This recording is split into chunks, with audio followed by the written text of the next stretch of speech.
네, 안녕하세요. 증권맨입니다. 오늘 코스피는 0.42% 상승, 코스닥은 0.40% 나란히 상승 마감을 했습니다. 양시장 분위기 요즘 너무나 좋고요. 코스닥은 말할 것도 없죠. 1000포인트 돌파하고 거침없이 조금 뭔가 이 1000포인트라는 저항대에서 부침이 많이 있을 줄 알았는데 전혀 그런 거 없이 지속적으로 좋은 모습을 좀 보여주고 있는 상황이고, 반면에 이제 코스피 같은 경우는 이 앞전에 코스닥보다 강했었기 때문에 지금 코스닥보다 조금 약할 수밖에 없다. 하지만 코스피도 뭐 3200을 좀 뚫어내는 흐름이 나오게 되면 이 박스권 안에 있을 때보다는 조금 더 가벼운 흐름이 나올 수 있겠죠. 어찌됐건 지금 이제 5월 달에 재개될 공매도에 대한 부분도 코스닥보다는 코스피가 조금 상승폭이 제한될 수밖에 없는 이유 중에 하나일 수도 있겠습니다. 그래서 이제 공매도 좀 해당이 되는 종목들은 혹시 내가 좀 보유를 하고 있다라고 하면은 이제 대차잔고, 이제 HTS 찾아보시면 대차잔고 비율이 나오거든요. 이 대차잔고 비율이, 그러니까 공매도가 재개되기 전부터 아마 공매도 이제 수량을 확보하기 위해서는 대차잔고 비율이 올라갈 거예요. 이거를 좀 체크하시는 것도, 이제 체크해 보시고, 야, 내가 보유하고 있는 종목이 굉장히 좀 우려스러운 부분이 있다 싶으면 조금 비중을 줄여놓고 보시는 것도, 이제 앞으로 다가올 공매도 재개라는 이벤트를 앞두고 뭐 조금 할 수 있는 리스크 관리 정도는 되지 않겠느냐, 그렇게는 보고 있는데, 이 공매도가 재개가 되는 이 단순한 어떤 시장을 지금 조성하고 있는 환경이랑 완전히 이거를 떨어뜨려 놓고 볼 수는 없는 거거든요. 공매도 치는 이제 세력들이라고 해서 시장이 상방이고 굉장히 강한데 뭐 어리석게 공매도를 치진 않을 겁니다. 시장을 봐가면서 공매도를 칠 거기 때문에, 단순히 공매도를 재개하니까 뭐 대차장고 많이 쌓여 있는 종목들은 바로 뭐 공매도 막 쏟아지면서 하락할 거야, 이런 논리는 조금은 뭐 100% 맞다고는 할 수 없기 때문에, 공매도가 재개되는 시점의 시장 환경과 분위기가 상당히 중요합니다. 그래서 이런 부분들을 같이 좀 보고 판단을 해야 될 것 같고, 일단 지금 4월 중순이고 막 코스피도 3200을 뚫어내려고 하는 과정에 있고 코스닥도 1000포인트를 뚫어냈기 때문에 음, 일단은 당분간은 조금 걱정 없이 시장을 볼 필요가 있지 않을까. 너무 걱정스러운 대응보다는 그렇게 좀 보시는 게 어떨까 싶고요. 뭐 예전만 해도 코스닥 1000포인트 하면은 굉장히 고평가되어 있고 굉장히 고평가되어 있는 것처럼 느껴졌죠. 근데 뭐 그래봐야 지금 코스닥이 전체 시가총액이 400조밖에 안 되고, 코스피가 뭐 2000조 조금 넘나요? 거의 뭐 5배 차이가 나기 때문에, 그런 식으로 접근을 해보면 뭐 1000포인트도 뭔가 좀 당연스레 지금 우리가 누려야 할 어떤 가격대로는 또 거품은 아닌 것 같은 느낌도 들고요.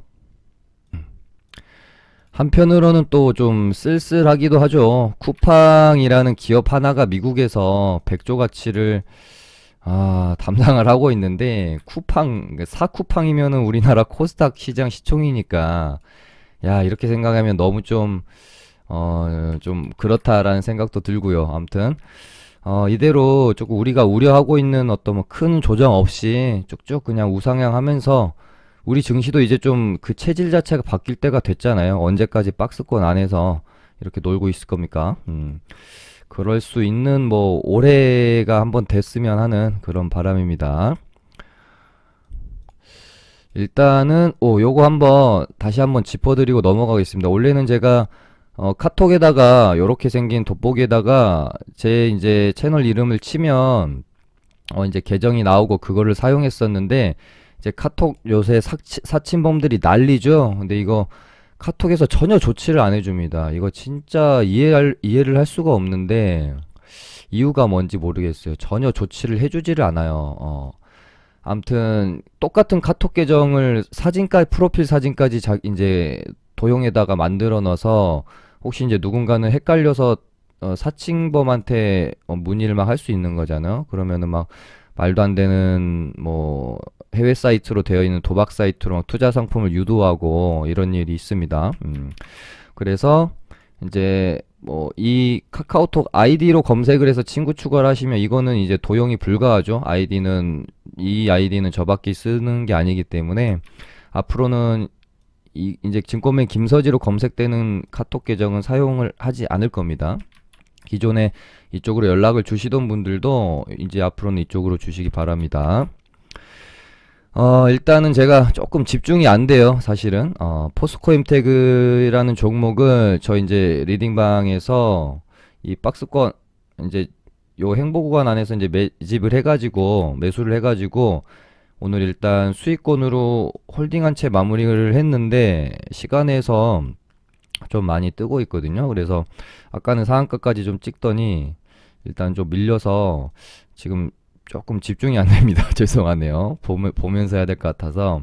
근데 뭐, 이런 자리들은 제가 너무나 많이 방송 통해서 말씀을 드렸죠. 특히나 제가 참 좋아하고 자주 즐겨 사용하는 이 기준선이라는 가격대를 바탕으로 하는 1차 파동의 어떤 눌림목 구간에서 기준선을 기준으로 뭐 11선이나 21선을 가지고 조금 유도리 있게 공략하는 이런 매매법들을 많이 언급드렸고, 제가 방송에서 저희 매매한 것들 소개해드릴 때도 웬만하면 거의 다 이런 자리들이거든요. 그래서 포스코엠텍도 이때 당시 아르헨티나에 보유하고 있는 리튬 호수에 대한 이제 가치가 부각되면서 이때 당시에 굉장히 급등이 나왔고요. 포스코엠텍이 대장이었는데, 이때 보시면은 오를 때 터진 거래량 대비 조정 시에 상당히 좀 거래량이 너무 감소하면서 뭔가 이 물량이 다 빠져나왔다고 보기에는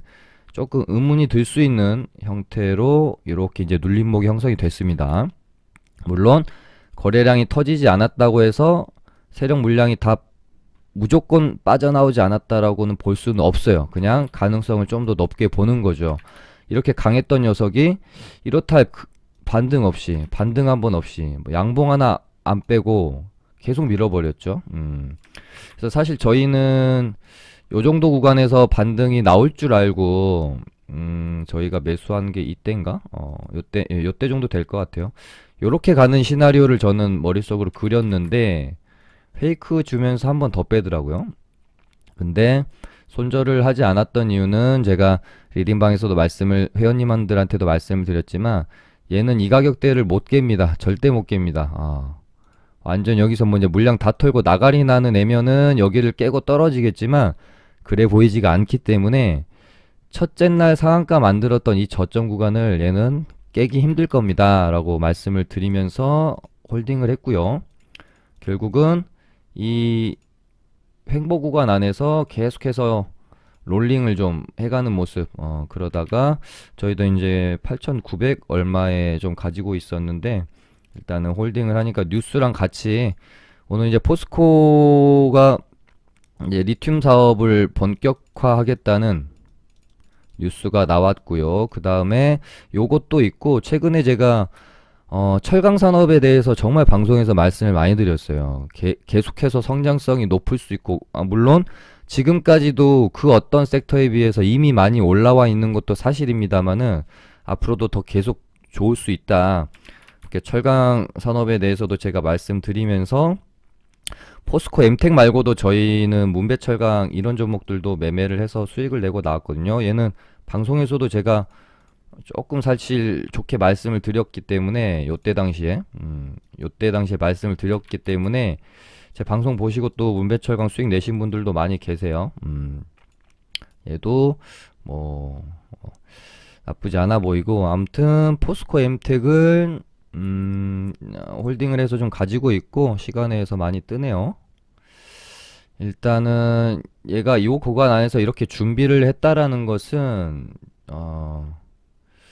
최소한 요 정도 구간까지는 한번 터치가 이루어지지 않겠느냐, 저는 그렇게 보고 있어서 오늘도 회원님들한테 9,000원 돌파시키면 슈팅이 한번 나올 걸로 보여집니다. 그래서 일단은 10,000원은 한번 돌파하는 흐름이 나오지 않을까? 적어도 10,000원에서 한 11,000원 사이. 요 구간 아니면 뭐 전고점이 12,000원까지는 뭐 조금 이제 분위기를 봐야 되겠지만, 아무튼 뭐 나쁘지 않은 종목이죠. 다 이유가 있는 겁니다. 이 안에서 계속해서 롤링이 되어졌던 이유는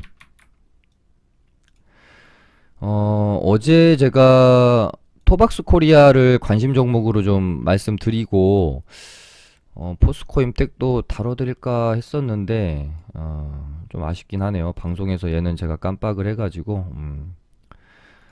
네, 토박스 코리아 뭐 아까도 저한테 개인 카톡으로 방송 보고 토박스 코리아 매수했는데 수익 났다고 하신 분들도 계셨거든요. 뭐 방송 보고 따라 하시는 것도 좋지만 이제 혼자 하시기가 좀 어려우신 분들은 이렇게 좀 저희 리딩방을 오셔가지고 뭐 추가로 들어가는 비용이 없으니까요.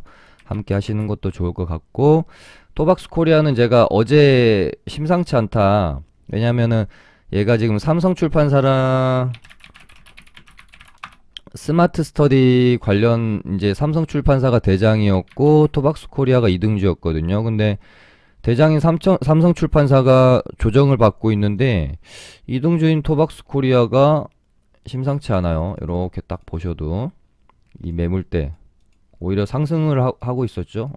계속해서 이렇게 맞고 떨어졌던 매물대를 다시 이렇게 수렴시키면서 차 올리는 형태.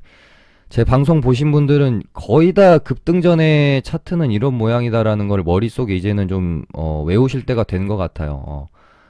대부분의 상승 차트들은 이렇게 저항대를 하나 두고 이런 삼각수렴의 형태로 이런 식으로 가거든요. 점점 변동폭이 줄어들면서 이게 이제 매물 소화를 하는 과정이에요. 그러다가 이렇게 뿅 하고 급등이 나옵니다. 그래서 얘가 뭔가 뭐 뉴스가 나오나 하고 봤더니 일단 스마트 스터디 관련된 뉴스는 나오지가 않았고 토박스가 가니까 삼성 출판사도 좀 가긴 했어요. 근데 장 끝나고 보니까 뭐 100% 명확한 건 아니지만 지금 저출산 관련주로 분류가 되는 것 같습니다. 그래서 제로투세븐도 상승이 좀 나왔고, 그 다음에 아가방 컴퍼니도 좀 흐름이 나쁘지 않죠. 아무튼 토박스 코리아는 뭐 이제 명확하게 뭐 때문에 올랐다라는 게 없어서 좀 애매하지만 스마트 스터디랑 저출산 두 가지 다 어떤 재료가 엮일 수 있기 때문에 얘는 뭐 아직 안 끝났을 겁니다. 여기서 준비한 게 있는데 오늘 이렇게 끝내긴 좀 아쉽죠. 거래량도 조금 덜 터졌고 좀 진행 사항을 더 지켜볼 필요는 있을 것 같고요. 방금 말씀드린 저출산 관련주들도 흐름이 나쁘지 않죠. 왜냐면은 얘는 이제 뭐 중국에서 저출산 관련해 가지고 재료가 나올 때마다 움직임이 좀 있었기도 했고, 최근에 제가 지속적으로 언급을 드리고 있는 정치 테마주의 변곡에 대해서, 변곡점에 대해 분위기, 그러니까 인물 관련주에서 정책 관련주로 뭔가 이 분위기가 변하는 포인트를 잘 캐치하셔야 된다. 그렇게 말씀을 드렸던 게 요날이거든요.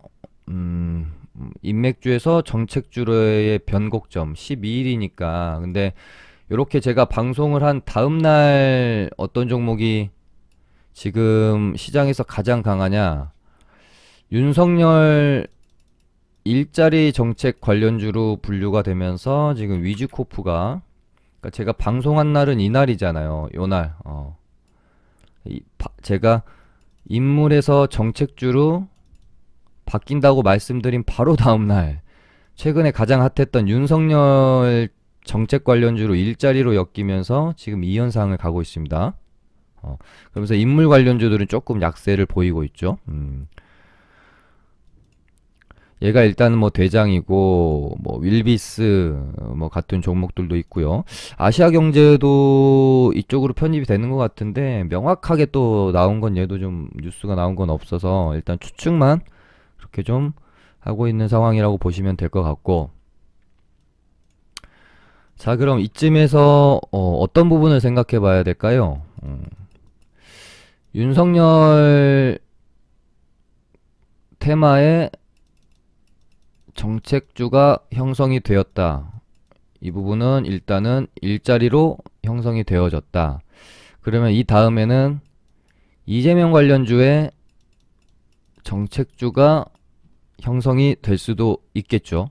자, 그러면은 이재명 테마의 정책주는 어떤 부분이 될까에 대한 고민을 한번 해보는 겁니다. 그래서 뭐 이거는 이제 세력들이 정해주는 거기 때문에 그냥 예측만 해보는 건데, 최근에 이재명 관련주로 분류되면서 급등을 했었던 우리조명이나 뭐 이건홀딩스, 그 다음에 일성건설, 시공테크, 그리고 아주 오래전에 NX라는 종목이 이때 이재명 관련주, 뭐 정책주로 분류되면서 한번 또 갔었던 적이 있었고요. 지금 이 모든 종목들의 공통점은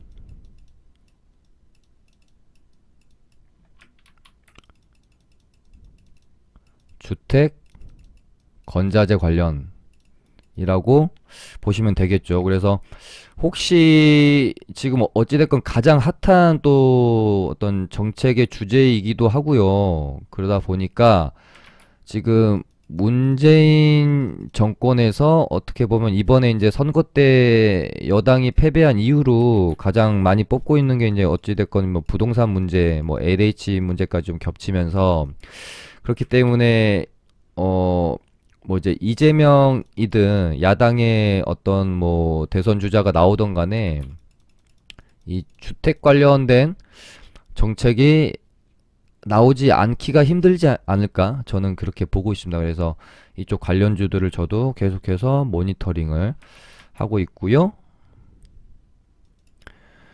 일단은 뭐 이제 미리 가버렸던 이제 건설주들이나 뭐 벽산도 그렇고 뭐 일성건설도 그렇고 이런 애들은 이제 너무 뭐 많이 올라 버렸기 때문에 약간 트레이딩 영역으로 접근을 하셔야 되겠죠. 그래서 아직까지 조금 그래도 좀 덜 오른 애들 위주로 좀 찾아보는 게 낫지 않을까 싶습니다. 그래서 뭐 주택 공급 확대 정책으로 한번 움직임이 있었던 종목들, 뭐 하츠나 NX는 앞선 자리에서 파동이 좀 많이 나온 상태이긴 한데, 요즘 뭐 3파동 나오고 나서도 또 가는 경우도 많고, 뭐 대선 테마주들로 형성이 되면 기본 뭐 5배에서 10배는 가니까 그런 거에 대한 이제 프리미엄도 어느 정도는 줘야 되겠죠.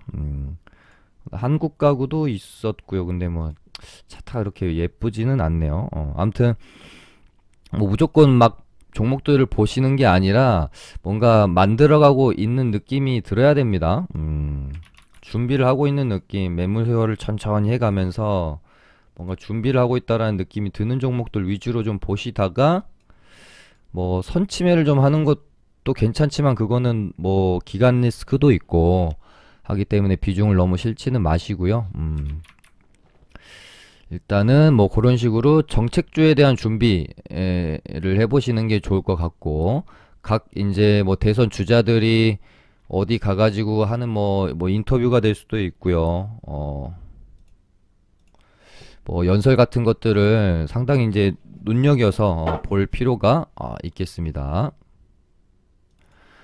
그 다음에 뭐 그 우리나라 코로나 확진자 수가 다시 700명대로 대폭 늘어나면서, 야, 뭐 물론 이제 코로나 확진자에 따라서 달라질 부분이라서 저도 갈 거는 같은데 쉽게 접근을 하기는 조금 뭐 그렇게 손이 잘 안 가서 놔뒀던 거죠. 근데 코로나 이제 관련주에서는 제가 어제 말씀드렸던 부분도 맞췄던 것 같아요. 아무튼 어저께 토박스 코리아 드렸는데 거의 뭐 상한가 근처까지 갔고요. 어제 이제 코로나 해외 백신 관련주들 말씀드리면서 AB 프로바이오나 엔투텍 얘네들이 이제 모더나 관련주로 바닥권에서 크게 반등이 나왔기 때문에, 아스트라제네카나 뭐 최근에 뭐 존슨앤존슨이나 이런 애들은 반등이 나올 확률이 조금 이제 약할 거고, 그래도 화이자가 대장이었는데 화이자가 니들이 반등이 나오는데 우리가 안 나와 하면서 먹을 구간을 주지 않겠느냐라고 말씀을 드렸었죠. 근데 오늘 우리바이오 13% 가까이 반등 나왔습니다. KPX 생명과학도 한 8% 먹을 구간을 줬고요. 뭐 어제 말씀드렸던 부분은 거의 다 좀 맞아 들어갔던 것 같고, 이제 해외 백신 관련주들은 이 이상 반등이 나올까는 잘 제가 좀 이제는 확신이 좀 안 들어요. 그러니까 어 물론 코로나 관련주들이 여기서 지금 확진자 수가 갑자기 지금 뭐 대폭 감소할 일은 없겠죠. 솔직히 말해서 거리두기를 강화를 하지 않는 이상 그렇게 된다면은 여기서 감소하지 않고 계속 700명, 800명대를 위협하게 되면 거리두기를 상향할 확률이 높게 되겠죠. 그렇게 되면은 당연히 뭐 지금도 물론 이미 움직임이 있는 상황이긴 하지만 계속해서 지켜볼 필요가 있다라는 것이겠죠. 그래서 오늘 메가MD, 뭐 비상교육 같은 온라인 교육주들이 원래 근데 얘네는 예전에도 한 번씩 움직이면 워낙 끼가 좋았던 애들이라서 원래 대장은 이제 YBM넷이었는데 얘는 앞선 구간에서 너무 많이 해먹어서 그런지 이번에는 메가MD로 바꿔버렸습니다. 아무튼 온라인 교육주가 지금으로서는 가장 끼가 좀 좋아 보인다. 물론 재택근무 쪽에서 알서포트도 반등이 좀 나왔고요. 뭐 음압병실은 뭐 생각보다 그렇게 강하진 않는 것 같고, 뭐 원격 진료 쪽에 뭐 비트컴퓨터 뭐 요 정도 조금 뭐 강하고, 뭐 제약약품 치료제 쪽은 뭐 산발적으로 그냥 반등이 좀 나오고 있는 상황이긴 한데, 예를 들면은 뭐 어저께 상한가 갔던 게 잠깐만 어디 갔지? 음. 그러니까 치료제 쪽은 일단은 실제로 지금 임상이나 백신 개발을 하고 있는 기업들 위주로 좀 공략을 하시는 게 좋을 것 같고요. 뭐 제넥신이나 그다음에 어제도 말씀드렸지만 셀트리온 헬스케어는 지금 해외 치료제를 해외에다가 이제 수출하는 부분이 앞으로 재료나 모멘텀이 될 수 있기 때문에 그것도 지켜보시면 될 것 같고, 뭐 최근에 얘는 너무 많이 올랐죠. 얘는 뭐 작정하고 올리는 것 같고, 얘는 이제는 너무 고점이라 손대지 않으시는 게 좋을 것 같고, 아무튼 워낙 지금 코로나 관련주들이 많이 빠진 상태에서 바닥권에서 오랫동안 좀 바닥을 이제 다져놨었기 때문에 반등력이 생각보다는 좀 센 것 같고요. 아까 말씀드린 것처럼 뭐 700명대에서 갑자기 뭐 3, 400명대로 떨어지면서 코로나가 잡힐 확률은 좀 적기 때문에 추가 상승은 있을 수 있다. 다만 지금 미국 같은 경우든 뭐 유럽 같은 경우는 거의 이제 확진자 수가 정점을 찍고요. 집단 면역으로 이제 거의 다 이제 좀 들어가는 상황까지 오고 있습니다. 그래서 우리나라도 물론 지금 백신 접종률이 2%밖에 안 돼서 미국이나 유럽에 비하면은 좀 많이 늦을 거지만 백신으로 좀 이 확진자 수가 감소를 시켜질지, 우리나라가 뭐 집단 면역까지 가려면은 좀 그건 너무 좀 먼 얘기 같긴 한데, 아무튼 어찌됐건 뭐 전 세계적으로 코로나가 뭐 이렇게 잡히고 있는데 우리나라만 뭐 이렇게 간다고 해서 얘네들이 예전처럼 힘을 쓸 확률은 좀 적을 수 있거든요. 그렇기 때문에 저는 뭐 진짜 코로나 관련주들은 이번이 정말 마지막 시세일 수 있다. 그렇기 때문에 코로나 관련주들 물려 계신 분들은 정말 마지막 탈출 기회일 수 있거든요. 그래서 잘 판단을 하셔가지고 너무 욕심내지 마시고 적당히 좀 뭐 좀 정리하시는 게 좋지 않을까, 저는 좀 그렇게 생각을 하고 있습니다. 그 다음에 오늘 쿠팡 관련주들이 얘네들도 이제 바닥권에서 기술적 반등 한번 나올 때는 됐거든요. 그래서 뭐 뻔히 또 이런 자리에서 반등이 나오죠. 21선에서 돌아 나가는 자리들. 그래서 아마 돌려놓고 좀 살짝 뭐 눌렸다가 이렇게 가다가 추가 반등이 조금 더 나올 수는 있을 거라고 저는 보고는 있습니다. 어찌됐건 뉴스가 아예 없이 반등이 나오는 거는 일단은 아니기 때문에 뭐 쿠팡 이츠 관련해 가지고 뭐 또 재료를 만들려면은 만들 수는 또 있을 것 같기는 하고요. 거기다가 지금 코로나 확산세가 점점 다시 늘어나고 거리두기가 강화되면 결국은 또 이제 쿠팡도 이제 코로나 수혜주가 거리두기 수혜주가 될 수도 있기 때문에 이 부분 때문에 조금 꿈틀거리는 거일 수도 있고요. 거기다가 지금 쿠팡에서 100억짜리 물류센터를 또 짓는다고 합니다. 그래서 이 부분이 뭐 또 재료가 될 수도 있기 때문에 쿠팡 관련주들이 이게 단순히 기술적 반등이 나오고 죽어버리는지 이 부분은 21선 위에서 좀 이렇게 가격대를 지켜주는지를 확인하면 알 수 있지 않을까, 그렇게 좀 보고 있습니다. 그 다음에 오늘 뭐, 와, 진짜 멋있다라는 생각밖에 안 들었던 하나투자증권 우선주. 그래서, 제가 3일 전인가 방송에서 말씀을 드렸잖아요. 우선주는 우리 이제 보통 뭐 테마 대장주들 보듯이 그렇게 이 패턴을 읽어내기는 좀 힘듭니다. 물론 이제 보통주들 가는 거, 보통주들의 어떤 급등 패턴, 그리고 이제 고점 만들고 대시세가 마무리되는 패턴의 눈으로 일단은 봐야 되는 것도 맞아요. 왜냐면은 뭐 너무 또 우리가 흔히 알고 있는 급등 패턴을 벗어나서 예외만 생각하면서 매매를 하다가는 또 그것에 대한 오류라고 해야 될까요? 자기 꾀에 빠져서 안 좋은 결과를 나올 수 있기 때문에, 물론 우선주는 보통주와 다르게 정말 말도 안 되는 미친 시세가 나오기도 합니다만은, 또 그런 부분에 기대어서 막 너무 무리하게 매매를 하다가 매매가 또 꼬이거나 잘못되면 굉장히 또 타격이 클 수밖에 없는 게 또 우선주이거든요. 그래서 우선주들은 예측을 할 수가 없어요. 예측을 할 수가 없습니다. 어떻게 될지. 이런 애들도 보면 뭐 진짜 뭐 말도 안 되잖아요. 뭐 한 달 만에 뭐 10배를 올려버렸으니까 말도 안 되는 거죠. 근데 뭐 보통주에서는 불가능하지만 가능한 게 또 우선주다. 그래서 하나투자증권 우선주가 여기가 아마 5일선 깨고 이제 11선이랑 좀 사이 정도 되는 가격인데, 결국 이제 여기서 두 번째 거래 정지가 나왔던 뭐 가격대, 여기서 반등이 뭐 오전에 이런 자리들만 해도 한 20% 반등이 사실은 나온 거거든요.